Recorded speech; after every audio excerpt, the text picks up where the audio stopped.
నమస్కారం వార్తలకు స్వాగతం. ముందుగా ముఖ్యాంశాలు. మంత్రి కోమటిరెడ్డి వెంకటరెడ్డి ప్రెస్ మీట్, పలు అంశాలపై వివరణ.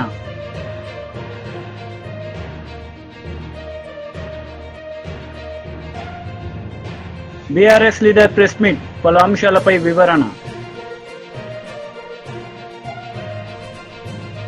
వైసీపీ లీడర్ మీడియా సమావేశం నిర్వహించారు. ఈ సందర్భంగా పలు అంశాలపై ఆయన మాట్లాడారు. అనుకోకుండా కాఫీకి దిగడం జరిగింది. అదే కాఫీకే జాతీయ రహదారి దిగకుండా కొంచెం ముందుకెళ్ళి ఉంటే రోడ్డు మీద చంపేసేవాళ్ళే. అనేక మార్లు ఈ 2 మాసాల నుంచి కూడా మా మీద దాడులు జరగదని చెప్పి ఇవాళ శ్రీనివాసరావు కానీ అలానే మధు వాళ్ళ సోదరుడు మధు కూడా అనేక సార్లు పోలీసులు కూడా తెలియజేయడం జరిగింది. అయినప్పుడు కూడా ఎటువంటి చర్యలు లేవు. మరి ఇవాళ ఏదైతే గింజుపల్లి శ్రీనివాసరావు మీద హత్యాయత్నం జరిగిందో ఆ ముద్దాయిలు తండ్రిని చెప్పిన ముద్దాయిలే మళ్ళీ కొడుకు మీద ముద్దాయిలుగా ఉన్నారు. కొడుకు మీద దాడి చేసిన వాళ్ళే ఉన్నారు. కాబట్టి తప్పకుండా పోలీసులు ఇవాళ చంద్రబాబు నాయుడు గారు ఎక్కడ మీ దాడులు ఉండవు, హింస అనేది ఉండదు అని చెప్పి ఒక పక్క ముఖ్యమంత్రి గారు మరి స్టేట్మెంట్స్ ఇస్తూ ఉన్నారు. అయినప్పుడు కింద క్షేత్రస్థాయిలో ఆ విధంగా జరగట్లా. ఇవాళ ఎమ్మెల్యేలు కానీ కింద నాయకులు కానీ అందరూ కూడా ప్రోత్సహిస్తారు, హింసను ప్రోత్సహిస్తూ ఉన్నారు, దాడులను ప్రోత్సహిస్తూ ఉన్నారు. వైఎస్ఆర్సీపీ అంటే కొట్టిరండి అని చెప్పి అన్ని నియోజకవర్గాల్లో ప్రోత్సహిస్తూ ఉన్నారు. కాబట్టి వెంటనే ప్రభుత్వం ఈ దాడుల్ని మరి ప్రోత్సహించుకుని వెంటనే దాడులు ఆపాలి. లేకపోతే మేము కూడా మరి ప్రతిచర్య ఉంటుంది, మాకు కూడా తప్పకుండా అటువంటి దాడులు లేకుండా ఆపాలని చెప్పి ప్రభుత్వాన్ని మేము కోరుకుంటున్నాం. ఇవాళ ఏదైతే గింజుపల్లి శ్రీనివాసరావుని రాత్రి హత్యాయత్నం చేశారో మరి వారి మీద పీడీ యాక్ట్ కూడా పెట్టాలి. మళ్ళీ ఇటువంటి దాడులు జరగకుండా ప్రభుత్వం కట్టుదిట్ట చర్యలు తీసుకోవాలని చెప్పి మేము ప్రభుత్వం డిమాండ్ చేస్తూ ఉన్నాం. అదే గ్రామంలో మధు ఉన్నారు, ఆ సోదరుడు మధు. మరి వీరు కూడా ఆ రోజు 2009లో 14 సంవత్సరాల క్రితం వారి తండ్రి ఏదైతే హత్య గావించబడ్డారో దానికి సాక్షిగా ఉన్నారు. మరి ఆ పోలీస్ ఛార్జ్షీట్లో సాక్షిగా ఉంటే ఆ పోలీసు వేసిన ఛార్జ్షీట్లో ఇతను సాక్షిగా ఉన్న కొడుకును కూడా పేరు తీసేశారు సిబిసిఐడి వాళ్ళు. కాబట్టి సిబిసిఐడి ఆ రోజు వేసిన కేసుని తీసివేసి మళ్ళీ పోలీసునే ఈ కేసుని తిరిగి విచారించి ఎవరైతే ముద్దాయిలు ఉన్నారో, ఎవరైతే గింజుపల్లి వీరయ్య గారిని చంపిన నిజమైన ముద్దాయిలు ఉన్నారో మరి వారిని ఆ పోలీసు తిరిగి దీని కేసుని విచారించి ఆ సిబిసిఐడి కేసుల్ని లేకుండా ఇవాళన్న పోలీసు, ఇవాళన్న తెలుగుదేశం ప్రభుత్వం ఆ కేసుని విచారించి ఆ దోషులను శిక్షించాలని చెప్పి మేము ప్రభుత్వాన్ని కోరుతున్నాం. మాకు నిజం కావాలి, శిక్ష ఎవరైతే చంపారో వారి మీద శిక్ష పడాలని చెప్పి కోరుకుంటున్నాం. సిబిసిఐడి చేసిన కేసులో చాలామంది సాక్షులను తీసేశారు. మరి వారు కుమారుణ్ణి తీసేశారు సాక్షిగా, సొంత కుమారుణ్ణి సాక్షిగా తీసేశారు. అంటే సిబిసిఐడి చేసే కేసులు తీసివేయాలనే ఉద్దేశంతో మరి ఇన్ని సంవత్సరాల నుంచి కూడా హైకోర్టులో కేసులు వేసి వారి కుమారుడు శ్రీనివాసరావు హైకోర్టులో కేసు వేసి ఆ సిబిసిఐడి కేసు మాకు వద్దు, పోలీసు వేసిన కేసుని విచారించాలని చెప్పి వారి కుమారుడు కూడా పోరాడుతూ ఉన్నారు గత 10 సంవత్సరాల నుంచి. కాబట్టి తప్పకుండా పోలీసు దీన్ని తిరిగి విచారించి కేసుని నిజమైన దోషుల మీద శిక్ష పడేలాగా చర్యలు తీసుకోవాలని చెప్పి ఇవాళ తెలుగుదేశం ప్రభుత్వాన్ని కూడా మేము డిమాండ్ చేస్తా ఉన్నాం.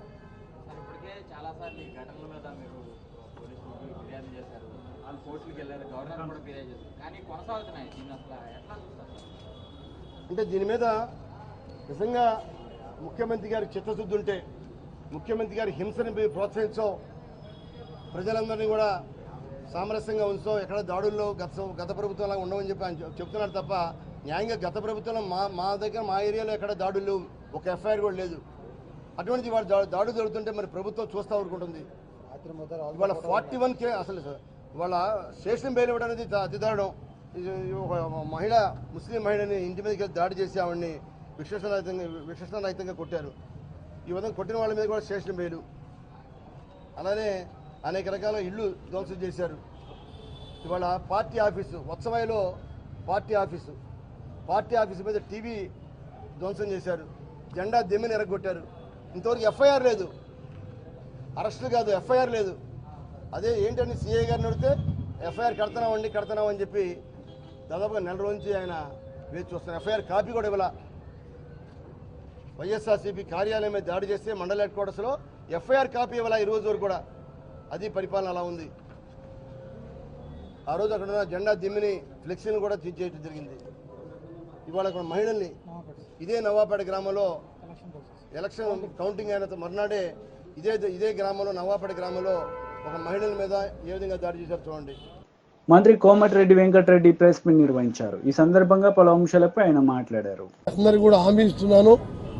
దాంతోపాటు అక్టోబర్ దసరా పండుగ నాటికి ఈ ఫ్లైఓవర్ బ్యాలెన్స్ టెండర్ పిలిపించి అది 500 కోట్లు పెరిగినా సరే ఆ ఫ్లైఓవర్ టెండర్ పిలిపించి నవంబర్ మొదటి మాసంలో పనులు మొదలుపెట్టి 18 నెలల్లో ఫ్లైఓవర్ పూర్తి చేసే బాధ్యత ఆర్ఎండ్బి శాఖ మంత్రిగా ముఖ్యమంత్రి గారి సహకారంతో అది పూర్తి చేస్తానని ఈ ప్రాంత ప్రజలకు హామీ ఇస్తూ 10 ఏళ్లు పాలించిన ప్రభుత్వం 6.5 కిలోమీటర్ ఫ్లైఓవర్ చేయలేదు. కమిషన్లు వచ్చే కాళేశ్వరం 1,00,000 కోట్లు పెడితే 90,000 ఎకరాలు పారతలేదు, కట్టడం అయిపోయింది, కూలిపోవడం అయిపోయింది. ఇక దుర్గం చెరువు ఒకటి 170 కోట్లు, కిందనేమో కంపవాసన డ్రైనేజ్ నీళ్లు. ఆ డ్రైనేజ్ నీళ్ళలో కట్టి దాని మీద సెల్ఫీలు తీసుకుంటాడు కేటీఆర్ పోయి. ఇవాళ మా ముఖ్యమంత్రి ఏం చేస్తున్నాడు? ఇదే ఉప్పల్ మీదకి వెళ్ళిపోయి నల్గొండ జిల్లా మొత్తం నాశనం చేసి క్యాన్సరు, రకరకాల లంగ్స్ ఇన్ఫెక్షన్, ఆస్తమా లాంటి రోగాలు వచ్చే మూసీ కోసం ఇలా అమెరికా పోయి ప్రపంచ బ్యాంకుతో మీటింగ్ ఉన్నది. 50,000 కోట్లతోని గతంలో రాజశేఖర రెడ్డి ఉన్నప్పుడు 1-2 మోడల్ కట్టింది ఇక్కడ ఉప్పల్.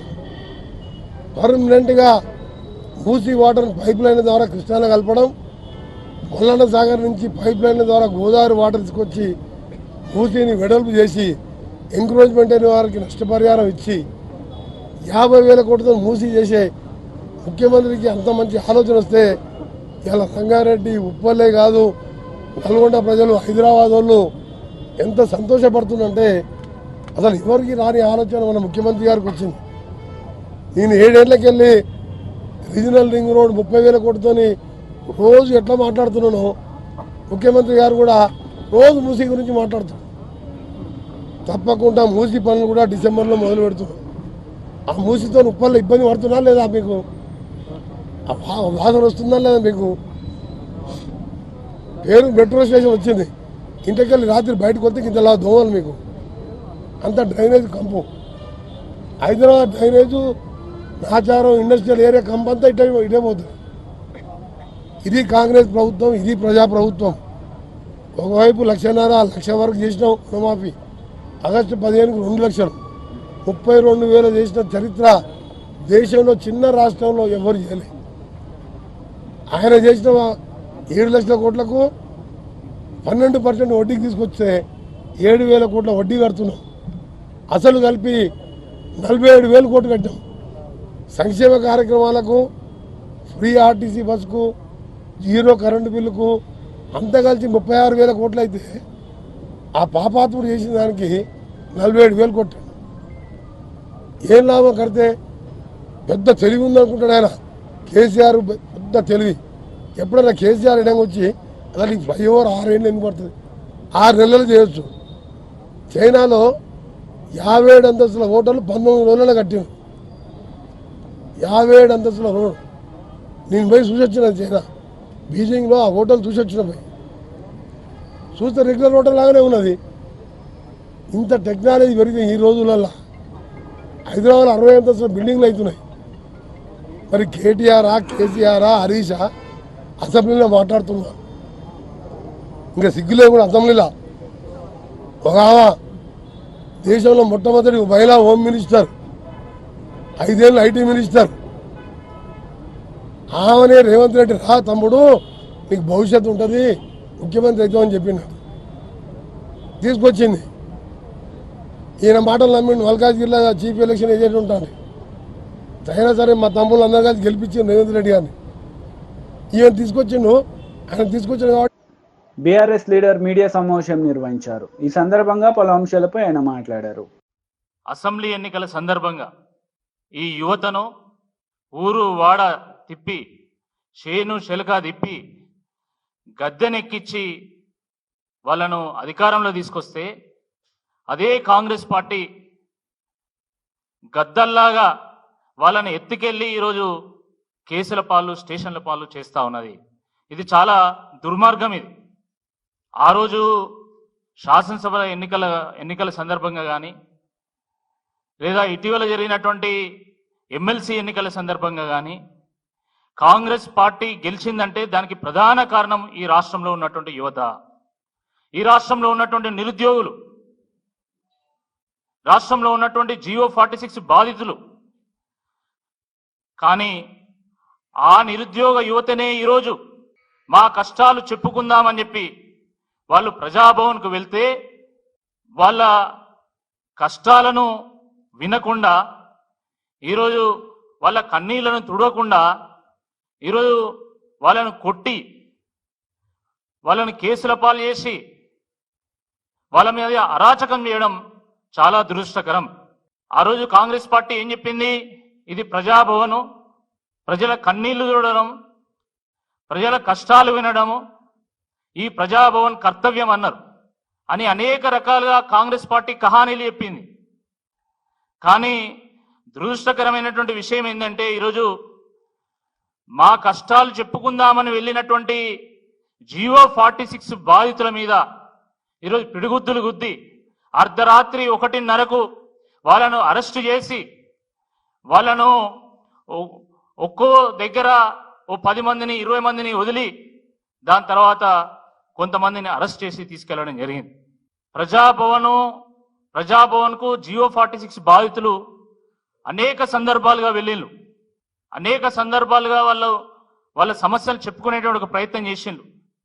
కానీ కనీసము కనికరం లేకుండా ఈరోజు వాళ్ళ మీద పిడుగుద్దులు ఉండడం చాలా దుర్మార్గం. అనేక మంది గాయాల పాలైన్లు.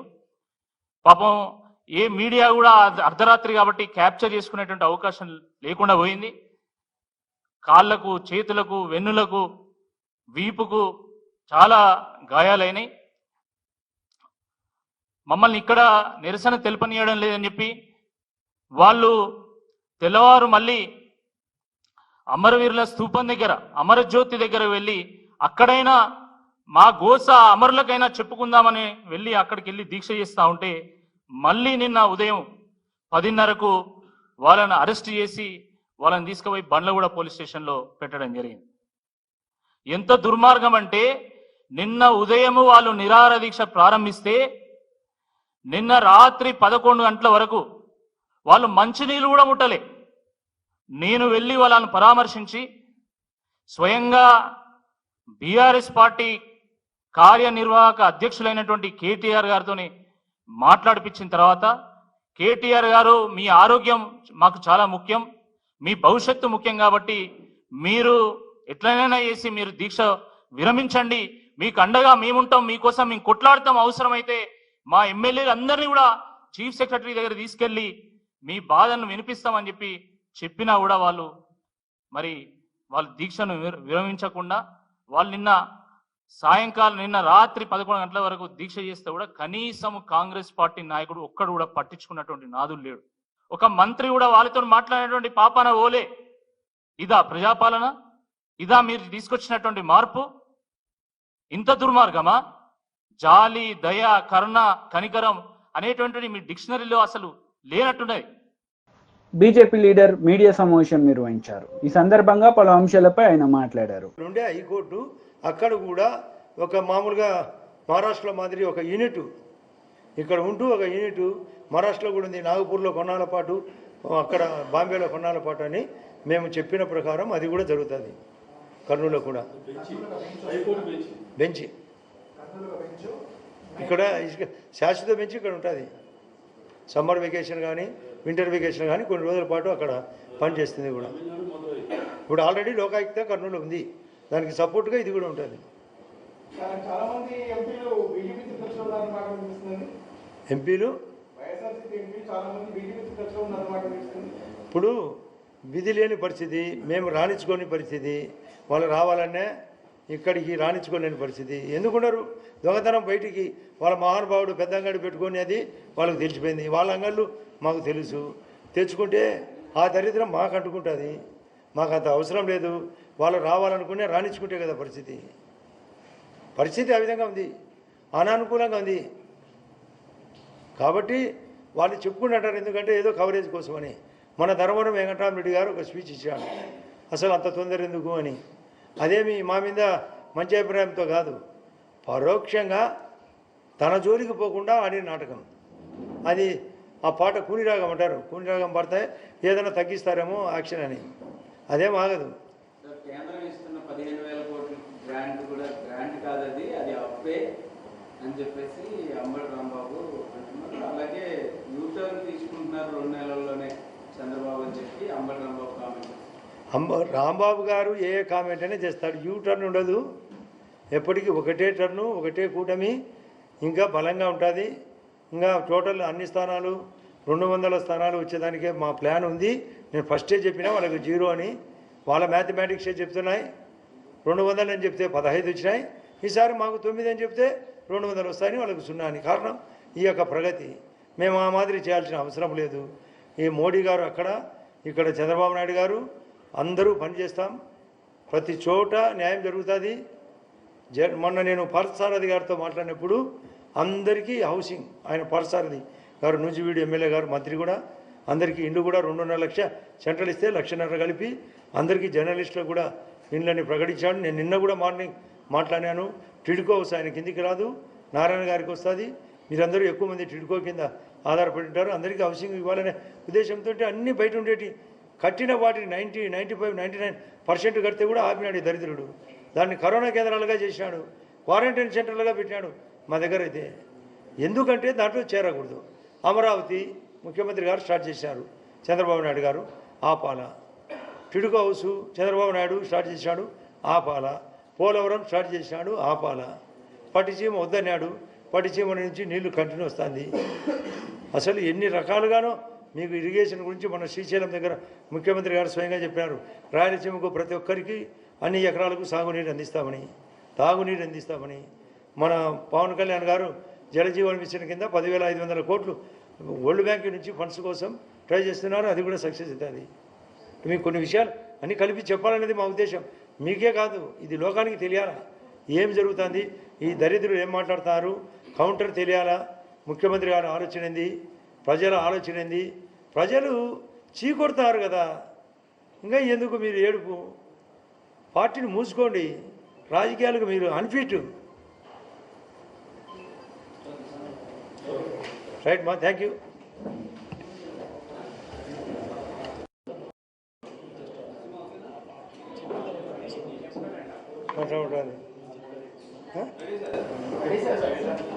రైట్, బాగానే సౌండ్ బాగుందిమ్మా. ఓకే, అందరికీ నమస్కారం. ఈరోజు నాతో పాటు రాష్ట్ర మోర్చా ముస్లిం మోర్చా అధ్యక్షులు బాజీ గారు మరియు యువ మోర్చా నాయకుడు Rajesh Reddy doctor. BJP leader media సమావేశం నిర్వహించారు. ఈ సందర్భంగా పలు అంశాలపై ఆమె మాట్లాడారు. ఇబ్బందులు తెలంగాణ రాష్ట్రంలో వైద్య శాఖలో ఉన్నాయి. మీరు వాటి నుంచి బయటపడడానికి ఏమన్నా ఆలోచన చేసినారా? ఎంతసేపు కేంద్రాన్ని నిందించడానికి బడ్జెట్ సమావేశాలను ఉపయోగించుకున్నారు. బీఆర్ఎస్ పార్టీ కాంగ్రెస్ పార్టీ తన్నుకొని టైం వేస్ట్ చేసి ఇష్యూస్ని డైవర్ట్ చేసి ఎక్కడ భారతీయ జనతా పార్టీ ఎమ్మెల్యేల సలహాలు సూచనలను కూడా తీసుకోకుండా ద్రవ్య వినిమయ బిల్లు చర్చ సమయంలో కూడా చర్చను పక్కదారి పట్టించి మమ అనిపించినారు తప్ప మీకు ఒక నిర్దిష్టమైనటువంటి చర్చలు జరపాలి, ఉపయోగకరమైనటువంటి విధంగా బడ్జెట్ను ప్రవేశపెట్టాలి అనేటువంటిది ఎక్కడ కూడా కాంగ్రెస్ పార్టీ దగ్గర కనపడలే మనకు. ఇవాళ మేము అడుగుతున్నాం, కేంద్రం నుంచి వైద్య ఆరోగ్య శాఖకు తెలంగాణ రాష్ట్ర ప్రజల ఆరోగ్యానికి సంబంధించి ఇన్ని కోట్ల రూపాయలు ఖర్చు పెట్టినాం. గత 10 సంవత్సరాలుగా తెలంగాణ రాష్ట్రంలో నిర్వీర్యమైపోయినటువంటి రంగాలు ఏమన్నా ఉన్నాయి అనంటే అది మొదటిది విద్యారంగం అయితే రెండవది వైద్య రంగం. మరి దాన్ని గాడిలో పెట్టేటందుకు ఇప్పటి వరకు మీరేమైనా ఒక నిర్దిష్టమైనటువంటి ప్రణాళికను సిద్ధం చేసినారా? ఎక్కడా పాలసీ లేదు. హెల్త్ పాలసీ తెలంగాణ రాష్ట్రంలో ఈ రోజు వరకు కూడా లేదు. మీరు ఎన్హెచ్ఎం రూల్స్ ప్రకారం 8% బడ్జెట్ని వైద్య శాఖకు కేటాయించినారా? సగం కూడా కేటాయించలేదు. మీరు రాష్ట్ర జీడిపిలా కనీసం ఒక 2.5% అన్నా హెల్త్కి కేటాయించాల బడ్జెట్లో. మరి మీరు ఎక్కడ 1% కూడా కేటాయించలేదు. వైద్య శాఖలో అనేక ఖాళీలు ఉన్నాయి. దాదాపుగా 3000 పైచిలకు ఖాళీలు కేవలం ఒక NHM ఇంప్లిమెంట్ చేసేటటువంటి ఏరియాలనే ఉన్నట్టు క్యాగ్ రిపోర్ట్ చాలా స్పష్టం చేసింది. ఇంకా రాష్ట్ర శాఖల అనేక ఖాళీలు ఉన్నాయి. మీరు అధికారంలోకి వచ్చినాక ఒక స్టాఫ్ నర్సులకి నియామక పత్రాలు ఇవ్వటం తప్ప హెల్త్ డిపార్ట్మెంట్కు సంబంధించి ఎక్కడ కూడా నియామకాలు చేపట్టలే. మరి వాటన్నిటి సంగతి ఏంటి? అనేక ఆసుపత్రులలో ఇవాళ కేంద్ర నిధులతోటి నడిచే బస్తీ దవాఖానాలు, ఇవాళ కేంద్రం డబ్బుతోటి నేషనల్ అర్బన్ హెల్త్ మిషన్ కావచ్చు, రూరల్ హెల్త్ మిషన్ కావచ్చు, వీటి ద్వారా నడిచేటటువంటి ఆసుపత్రుల కన్స్ట్రక్షన్స్, ఆసుపత్రులలో ఎక్విప్మెంట్స్, వీటన్నిటికీ సంబంధించి కూడా ఎక్కడా కూడా ఈ 10 సంవత్సరాల కాలంలో పూర్తి అధ్వానమైనటువంటి పరిస్థితిలో కేంద్రం నుంచి డబ్బులు తీసుకుంటారు, ఇక్కడ ఏది ఇంప్లిమెంట్ చేయరు. ఈ కాంగ్రెస్ ప్రభుత్వం అధికారంలోకి వచ్చినాక కూడా బస్తీ దవాఖానాల్లో గత నెల వరకు మూడు బీఆర్ఎస్ లీడర్ మీడియా సమావేశం నిర్వహించారు. ఈ సందర్భంగా పలు అంశాలపై ఆయన మాట్లాడారు. మన అదృష్టవశాత్తు తెలంగాణ రాష్ట్రము దేశంలో మనము 28 రాష్ట్రాలు, తర్వాత 7 8 యూనియన్ టెరిటరీస్ ఉన్నాయి. మనము కిందికి వెళ్ళి 31 స్థానంలో ఉన్నాం. అంటే మనకంటే ఒక 6 మెరుగున్నారు. అంటే అవి గోవా, ఢిల్లీ, తర్వాత ఇంకో 2 స్టేట్స్ ఉన్నాయి, కేరళ ఒకటి ఉన్నాయి. మన విఆర్ అంటే మంచి లో మొత్తం దేశంలో ఉన్నటువంటి 28 రాష్ట్రాలు, యూనియన్ టెరిటరీస్ కలిపితే మనం 6వ స్థానంలో ఉన్నాం. మన దగ్గర కూడా ఇంకా మెరుగు చేసుకోవాలి. కేరళ, తమిళనాడు కొన్ని రాష్ట్రాలు మనకంటే మెరుగున్నాయి, కానీ చాలా రాష్ట్రాల కంటే మనం మంచి స్థానంలో ఉన్నాం తెలంగాణ రాష్ట్రం. దానికి కారణము ప్రభుత్వ ఉపాధ్యాయ మిత్రులు, ప్రైవేట్ రంగంలో ఉపాధ్యాయ మిత్రులు. ఇంకా కావాలి. నేను ఐఎమ్ నాట్ సాటిస్ఫైడ్. నేను సంతృప్తిగా లేను. నేను ఒక ప్రజాప్రతినిధిగా, ఒక రాజకీయ బాధ్యత, ఒక రాజకీయ పార్టీ నాయకుడిగా చెప్తున్నాను, ఇంకా చాలా చేసుకోవాల్సిన అవసరం ఉంది. కాబట్టి ఈ ఉపాధ్యాయ మిత్రుల్ని వాళ్ళు they are catering the needs of 51% of the students. ఈ రాష్ట్రంలో 51% మంది విద్యార్థులు ప్రైవేట్ రంగంలో ఉన్నారు. ఇది పాత లెక్క. ఇప్పుడు ఈ నేను చెప్పింది 1 ఏడాది 2 ఏళ్ల కింద లెక్క. నేను అప్పుడు బాధ్యతాయుత స్థానంలో ఉన్నప్పుడు నాకు కొంతమంది మిత్రులు ఇచ్చినటువంటి లెక్కలు చెప్తున్నా మీకు నేను.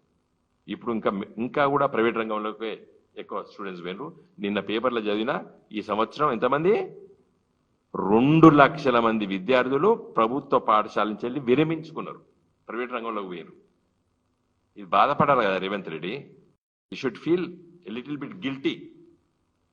మీరు కానీ మేము కానీ ఎవరైనా కానీ ఎందుకు పోయినరు, ఎందుకు చెప్పలేకపోతున్నాం మనము, ఎందుకు కాన్ఫిడెన్స్ ఇవ్వలేకపోతున్నాము. అసెంబ్లీలో సబితా ఇంద్రెడ్డి గారు మంచి చెప్పారు. మేము బ్రేక్ఫాస్ట్ పెడతాం అనుకున్నాం, లంచ్ పెట్టేసేసి మొత్తం ప్రభుత్వ స్కూల్స్ను కూడా కొంచెం కన్సాలిడేట్ చేసేసి. కాబట్టి నా రిక్వెస్ట్ ఏంటంటే ఇప్పుడు మన రాష్ట్ర ప్రభుత్వము వెంటనే ఈ ప్రైవేట్ రంగంలో ఉన్నటువంటి టీచర్లకందరికీ ఒక సంరక్షణ చట్టం, వెల్ఫేర్ యాక్ట్ తీసుకురావాలి. కానీ దానికి ఖర్చుతో కూడుకున్నది కాబట్టి కేంద్ర ప్రభుత్వంపై ఒత్తిడి తీసుకురావాలి. ఎందుకంటే సెస్, ఇన్కమ్ ట్యాక్స్, వీటికన్నిటి కేంద్ర ప్రభుత్వం తీసుకురావాలి. కాబట్టి అందుకోసం నేను పార్లమెంట్లో ఉన్నప్పుడు ఈ బిల్లు ప్రవేశపెట్టాను, private member bill. Private member bill అంటే పాస్ కాదు నాకు తెలుసు, కానీ ఇట్ విల్ సెన్సిటైజ్ ది అఫీషియల్స్ని, బ్యూరోక్రాట్స్కి ఒక సెన్సిటైజ్ చేస్తుంది, ఇట్లా ఆలోచన చేయొచ్చు అని చెప్తుంది. కాబట్టి నేను ఆ బిల్లు ప్రవేశపెట్టా. సరే, లోక్సభ రద్దు అయితే అది పోతుంది, బట్ రికార్డ్ అయితే ఉంటుంది అది. కాబట్టి దయచేసి నా రిక్వెస్ట్ ఏంటంటే ఈరోజు ఈ పత్రికా విలేకరుల సమావేశం ద్వారా ఈ దేశంలో ఉన్నటువంటి రాజకీయ పార్టీలని, ముఖ్యంగా మన తెలంగాణలో గెలిచినటువంటి 8+8 బడ్జెట్లో 0, కానీ అట్లీస్ట్ వీరి గురించి నేను మాట్లాడి ప్రైవేట్ రంగంలో ఉన్నటువంటి టీచర్లకి ఒక మంచి సంరక్షణ చట్టం తీసుకురావాలని చెప్పి మరి నేను కోరుతున్నాను. వార్తలు ముగించే ముందు ముఖ్యాంశాలు మరోసారి. మంత్రి కోమటిరెడ్డి వెంకటరెడ్డి ప్రెస్ మీట్, పలు అంశాలపై వివరణ.